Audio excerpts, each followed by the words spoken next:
नमस्कार दोस्तों, आज की इस वीडियो में हम लोग क्लास 10th के रासायनिक अभिक्रिया एवं समीकरण से मोस्ट 25 क्वेश्चन देखने वाले हैं, जो कि आप सभी के एग्जाम में डायरेक्ट यहां से क्वेश्चन आने की संभावना है। ठीक, तो चलिए सबसे पहला जो हम लोग का क्वेश्चन है, कह रहा है कि वह अभिक्रिया जिसमें उत्पाद बनने के साथ साथ ऊष्मा भी उत्पन्न होती है कहलाती है।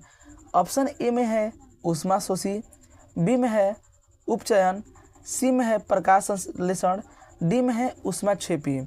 तो जल्दी से आप लोग इसका आंसर बताइए कि कौन सा आंसर करेक्ट इसका होगा। तो इसका जो ऑप्शन नंबर डी है ऊष्माक्षेपी, इसका जो ऑप्शन नंबर डी है ऊष्माक्षेपी, यही इसका करेक्ट आंसर हो जाएगा। देखिए, जब भी कोई रासायनिक अभिक्रिया होता है तो उसमें दो या दो से अधिक अभिकारक मिलकर एक प्रतिफल बनाते हैं और प्रतिफल को हम लोग दाईं साइड में लिखते हैं।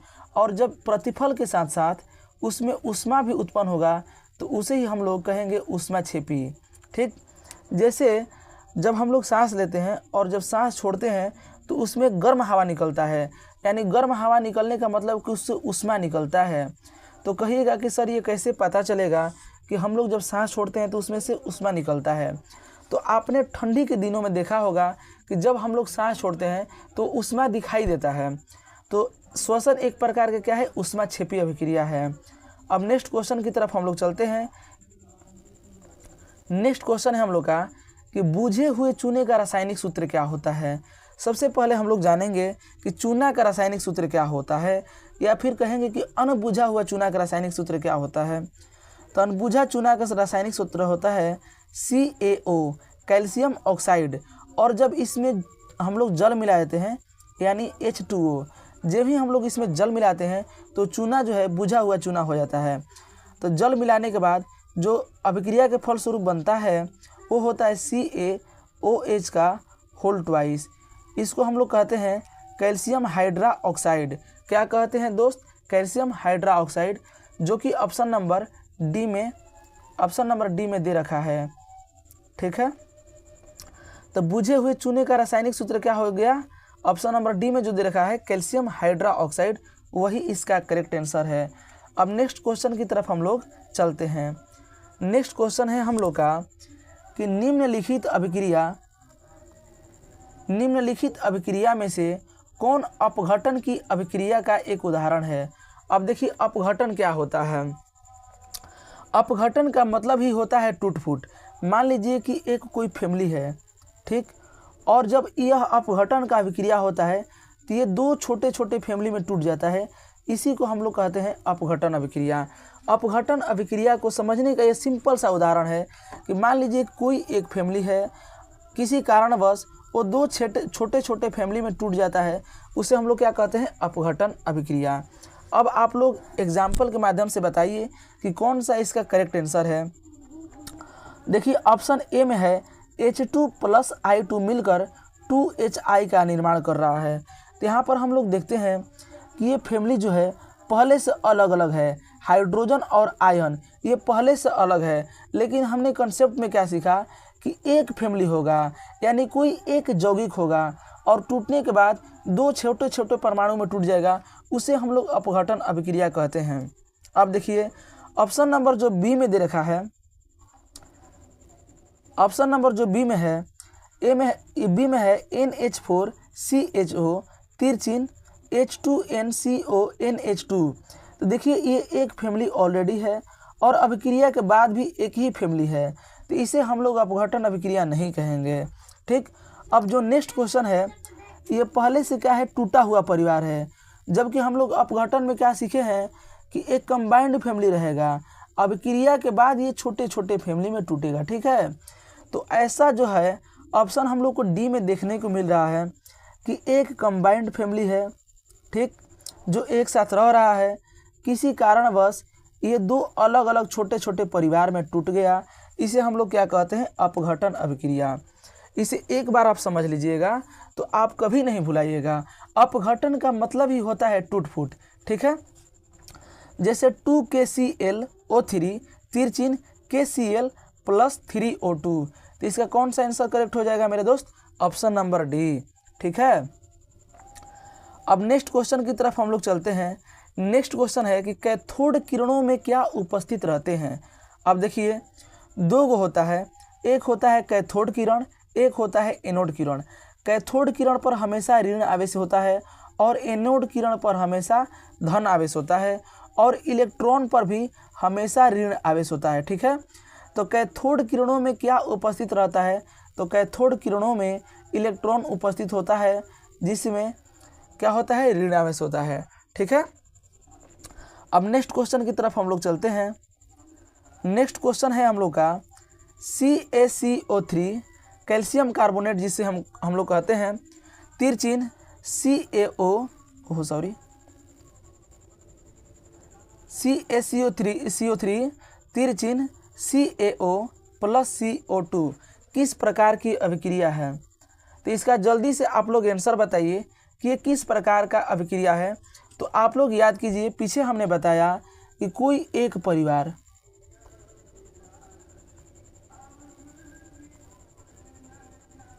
पीछे हमने बताया कि कोई एक परिवार है और अभिक्रिया के बाद वो दो छोटे छोटे परिवार में वियोजित हो जाता है। क्या होता है, कोई एक परिवार अभिक्रिया के बाद दो छोटे छोटे परिवार में वियोजित हो जाता है, तो उसे हम लोग कहेंगे वियोजन अभिक्रिया। ठीक है मेरे दोस्त, अब नेक्स्ट क्वेश्चन की तरफ हम लोग चलते हैं। नेक्स्ट क्वेश्चन है कि निम्नलिखित में कौन संतुलित समीकरण है। निम्नलिखित में कौन समीकरण संतुलित है। तो देखिए संतुलित समीकरण का एक छोटा सा फार्मूला होता है, छोटा सा कंसेप्ट होता है। अगर उसे आप अपने माइंड में रख लेते हैं तो संतुलित समीकरण से एक भी क्वेश्चन आपका गलती होने वाला नहीं है। संतुलित समीकरण में सबसे पहले आपको क्या देखना है कि एक एक एलिमेंट को आपको पकड़ना है और देखना है कि उस एलिमेंट में कितने परमाणु है। अब बताइए कि सबसे पहले हम लोग ऑप्शन ए को जांच करते हैं। इसमें मैग्नीशियम की संख्या कितनी है, 1, और जो इसके प्रतिफल बना अभिक्रिया के फलस्वरूप उसमें भी मैग्नीशियम का परमाणु है 1, क्योंकि मैग्नीशियम यहाँ पर 1 ही है। लेकिन यहाँ पर देखिएगा कि ऑक्सीजन के 2 परमाणु है, क्योंकि O2 के रूप में है। लेकिन जब अभिक्रिया के फलस्वरूप आप देखिएगा जो प्रतिफल बना तो उसमें ऑक्सीजन अकेला है। तो ये तो संतुलित समीकरण नहीं है। क्लियर हो गया कि ये संतुलित समीकरण नहीं है, क्योंकि इसमें अभिकारक में ऑक्सीजन के 2 परमाणु है और प्रतिफल में ऑक्सीजन के केवल 1 ही परमाणु है। तो ऑप्शन ए तो गलत हो गया। अब ऑप्शन बी की तरफ हम लोग चलते हैं। अब ऑप्शन बी की तरफ जब हम लोग चलते हैं तो इसमें है जिंक, Zn का कितना परमाणु है, तो 1। Zn यहाँ पर अकेला है। जबकि अगर हम लोग देखेंगे कि प्रतिफल जो है इसमें भी Zn 1 ही है, क्योंकि Zn का परमाणु इसमें भी 1 ही है। अब देखिए यहाँ पर SO4, यहाँ पर भी SO4 है और यहाँ पर भी SO4 है, और यहाँ पर भी H2 है और यहाँ पर भी H2 है। तो निश्चित तौर पर ऑप्शन बी इसका करेक्ट आंसर हो जाएगा। इसका जो ऑप्शन बी है संतुलित समीकरण है। ठीक है, और भी जब आगे क्वेश्चन आएगा तो उसमें और भी हम कंसेप्ट बताएंगे कि संतुलित समीकरण कैसे किया जाता है। अब नेक्स्ट क्वेश्चन की तरफ हम लोग चलते हैं। नेक्स्ट क्वेश्चन है हम लोग का, इसका आंसर आप लोग लगा लीजिएगा। इसका ऑप्शन नंबर बी है। और ये जो PDF है, पहले आप लोग टारगेट का जो ऑब्जेक्टिव क्वेश्चन पेपर आता है 2026 का आप लोग खरीद लीजिएगा। अगर आप लोग नहीं भी खरीदिएगा तो इसका जो PDF है हम प्रोवाइड करा देंगे आपको। वीडियो क्लास में बताएंगे कि आप सभी को PDF कहाँ मिलेगा। ठीक है, अब नेक्स्ट क्वेश्चन की तरफ हम लोग चलते हैं। नेक्स्ट क्वेश्चन है हम लोग का कि निम्नलिखित में से कौन समीकरण संतुलित नहीं है। चलिए वीडियो को पुश कर दीजिए और इसका आंसर आप सभी बताइए। ठीक, चलिए इसे हम सॉल्व करते हैं। इसमें सबसे पहले हम लोग हाइड्रोजन के परमाणु को देखेंगे। यहाँ पर है हाइड्रोजन के 2 परमाणु यहाँ पर है और इसके पहले 2 लगा हुआ है, यानी हाइड्रोजन के टोटली 4 परमाणु हो गए। ठीक, हाइड्रोजन के टोटली कितने परमाणु हो गए, 4। और देखिए यहाँ पर भी हाइड्रोजन के 4 परमाणु है। ठीक है, अब देखिए यहाँ पर ऑक्सीजन के 2 परमाणु है और यहाँ पर जो ऑक्सीजन है तो यहाँ पर ऑक्सीजन का तो 1 ही परमाणु है, लेकिन जो प्रतिफल बनना है उससे पहले 2 लगाया गया है। इसका मतलब है कि ऑक्सीजन का भी 2 परमाणु है। तो ये तो जो समीकरण है संतुलित है, लेकिन क्वेश्चन में कहा है कि कौन संतुलित समीकरण नहीं है। क्वेश्चन में क्या कहा है कि कौन संतुलित समीकरण नहीं है। तो अब हम चलते हैं बी, ऑप्शन बी को ट्राई करते हैं। ठीक है, ऑप्शन बी में क्या है 2KCl। देखिए अभिकारक में भी 2KCl है नहीं, ओहो ये तो ऑप्शन ही गलत है। जो ऑप्शन नंबर सी हम लोग देखते हैं, क्योंकि ये जो है केवल अभिकारक को ही दिया गया है, इसमें प्रतिफल कोई है नहीं, तो ये तो ऐसे ही रॉन्ग हो गया। अब जो नेक्स्ट है H2+Cl2, ठीक है। अब देखिए हाइड्रोजन के दो परमाणु इसमें भी है और हाइड्रोजन के 2 परमाणु इसमें भी है, क्लोरीन के 2 परमाणु इसमें भी है और क्लोरीन के 2 परमाणु इसमें भी है, तो ये क्या हो गया संतुलित समीकरण है। लेकिन कह रहे कौन नहीं है। अब नेक्स्ट की तरफ हम लोग चलते हैं। कह रहा है कि PbNO3 के होल ट्वाइस। अब देखिए दोस्त यहाँ पर जो है PbNO3 के होल ट्वाइस यानी ऑक्सीजन का टोटली 6 परमाणु है, लेकिन यहाँ पर देखिएगा कि O3, ठीक है, और 2 जो यहाँ पर है गुणा कर देंगे तो ऑक्सीजन का टोटली 6 परमाणु है। लेकिन जब प्रतिफल में हम लोग देखते हैं तो ऑक्सीजन के 2 परमाणु, ऑक्सीजन के 2 परमाणु 4 परमाणु और ऑक्सीजन की 1 परमाणु, कुल मिलाकर ऑक्सीजन के 5 परमाणु हो रहा है, जबकि इसमें ऑक्सीजन के कुल 6 परमाणु है। तो ये संतुलित रासायनिक समीकरण नहीं है, इसका option number D.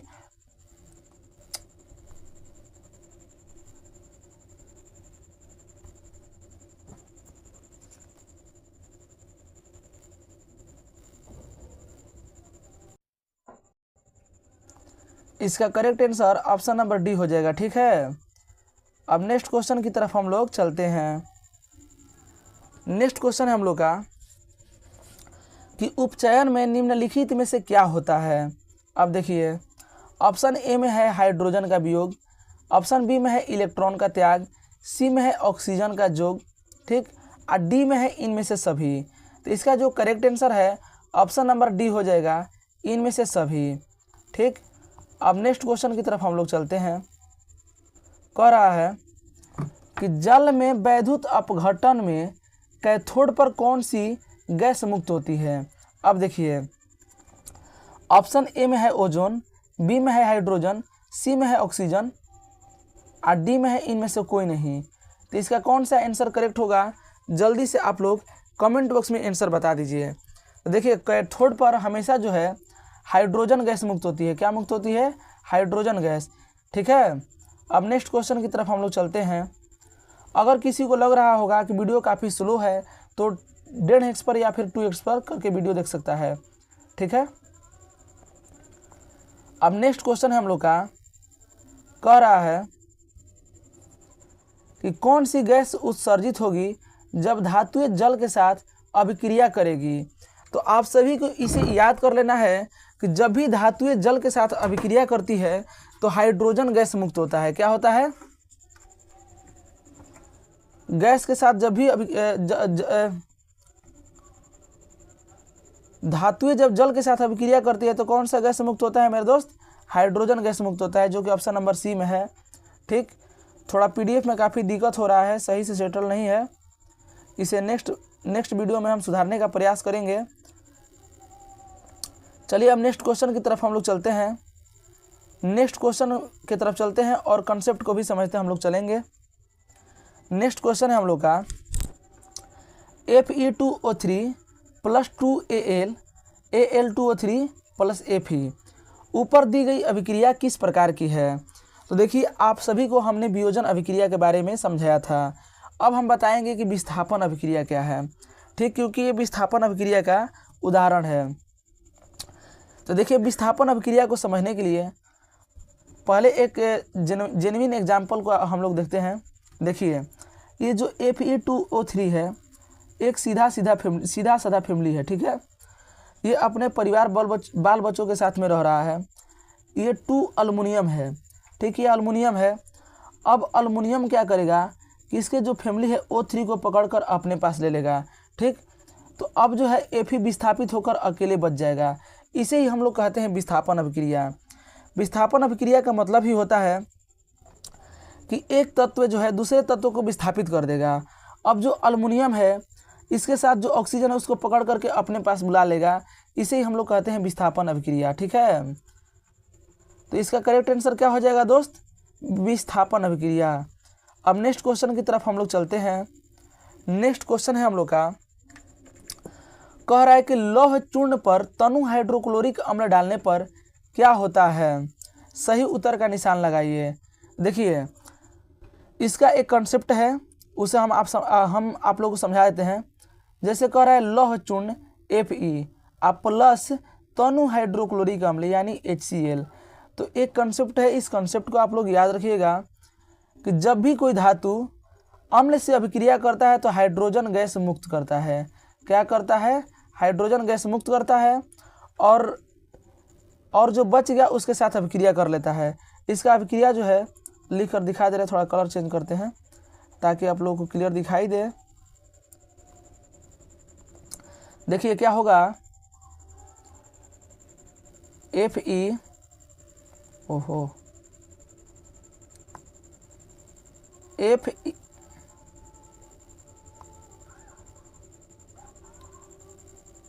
Fe plus HCl, ठीक है, बनेगा FeCl प्लस हाइड्रोजन गैस इसका हो जाएगा मुक्त। ठीक है, तो इसे हम लोग कौन सा आंसर करेक्ट होगा आप लोग बताइए। हाइड्रोजन गैस एवं आयरन क्लोराइड बनता है। ठीक, कह रहे क्लोरीन गैस एवं आयरन हाइड्रा ऑक्साइड बनता है। कोई अभिक्रिया नहीं होता है। डी में है आयरन लवण एवं जल बनता है। तो आप सभी ने देखा कि FeCl plus H gas hydrogen क्या हुआ, मुक्त हुआ। तो FeCl क्या है भाई?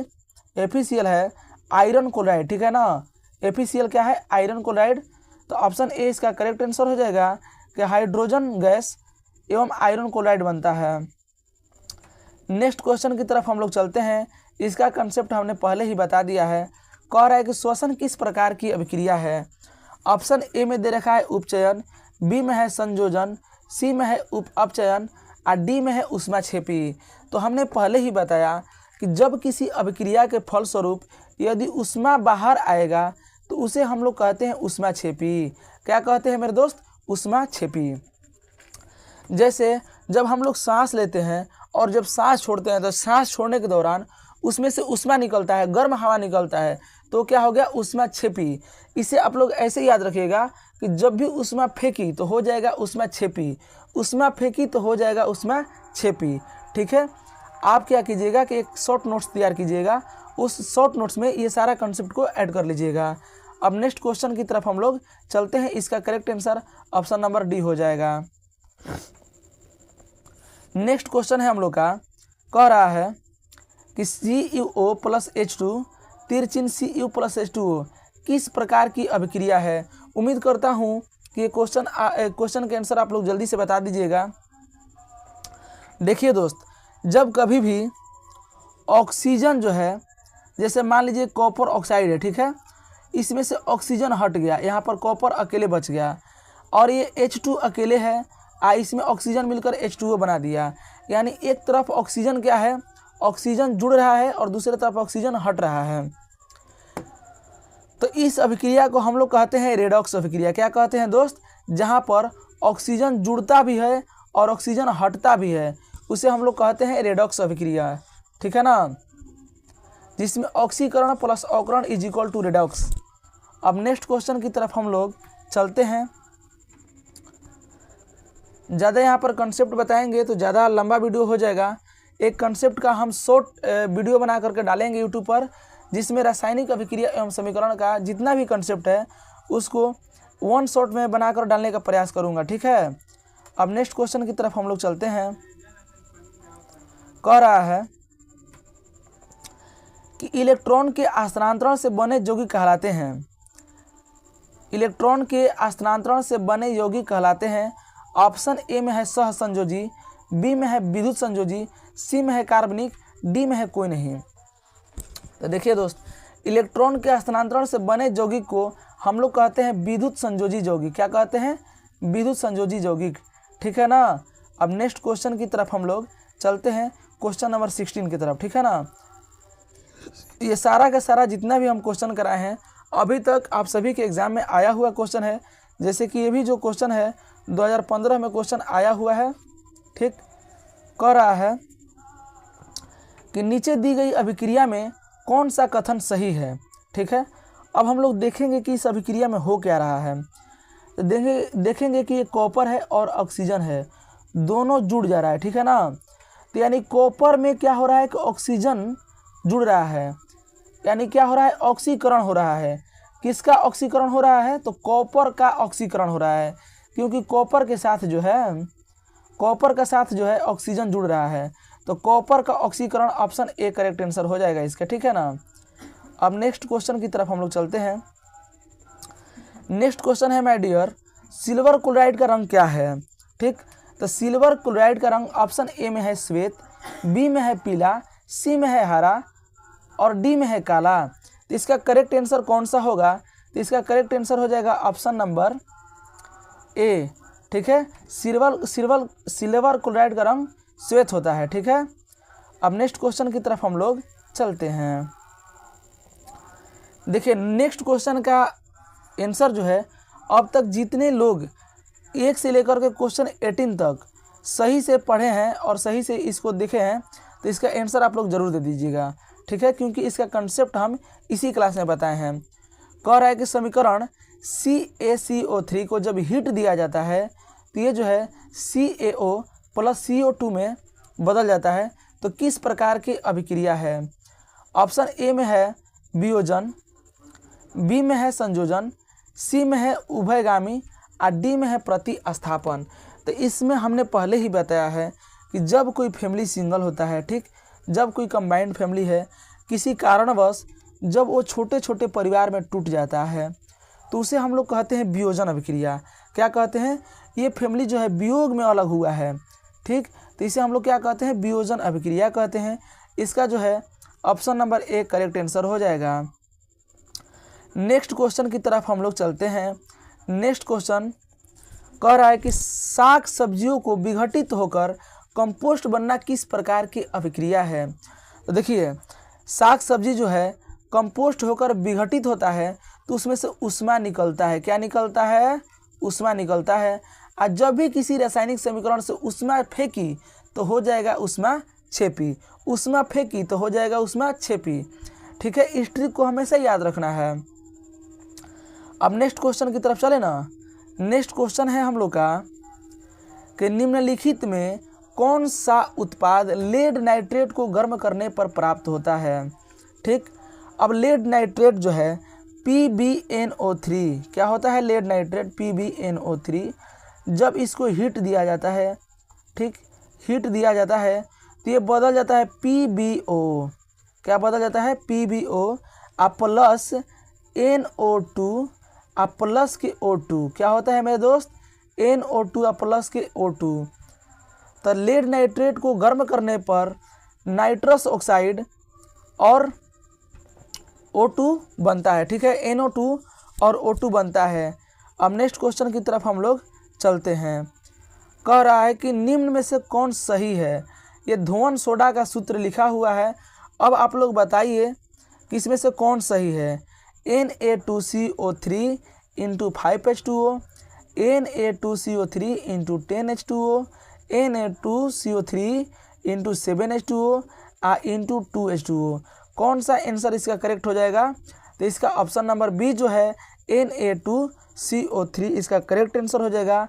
अब जो क्वेश्चन नंबर 22 है, इसका आंसर हम चाहेंगे कि आप लोग कमेंट बॉक्स में बताइए, और ये जो मेरा प्रयास है ये कैसा आप लोगों को लगा, और इसमें आप किस तरह का और वीडियो चाहते हैं कमेंट बॉक्स में ज़रूर बताइएगा।